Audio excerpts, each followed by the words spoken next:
Hi అండి, అందరికీ నమస్కారం. నేను మీ నాగలక్ష్మి.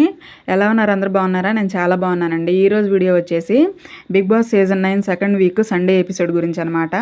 అంతకంటే ముందు సాటర్డే ఎపిసోడ్లో డెమాన్ పవన్ కెప్టెన్ అయిన తర్వాత సాటర్డే ఎపిసోడ్లో నాకు ఈ కెప్టెన్సీ వద్దు, నేను మళ్ళీ ఆడి గెలిచి అప్పుడు గెలిస్తే అప్పుడు మళ్ళీ కెప్టెన్సీ చేస్తానని చెప్పేసి నిన్న ఎపిసోడ్లో చెప్పాడు.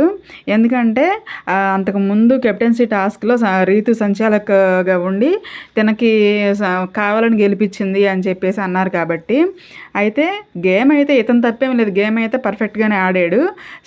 రీతు సరిగ్గా చూసుకోకుండా, సంచాలక సరిగ్గా చూసుకోకుండా చేయటం వల్ల తనకు కూడా ఆ బ్యాడ్ నేమ్ వచ్చిందని చెప్పేసి తనే నాకు వద్దు అని చెప్పి, ఆ కెప్టెన్సీ నాకు వద్దు అని చెప్పేశాడు నాగార్జున సార్తో. ఈరోజు మళ్ళీ టాస్క్ పెట్టారనమాట, టైటిల్ టాస్క్. అందులో మళ్ళీ ఆడి గెలిచి మళ్ళీ కెప్టెన్ అయ్యాడు డెమాన్ పవన్.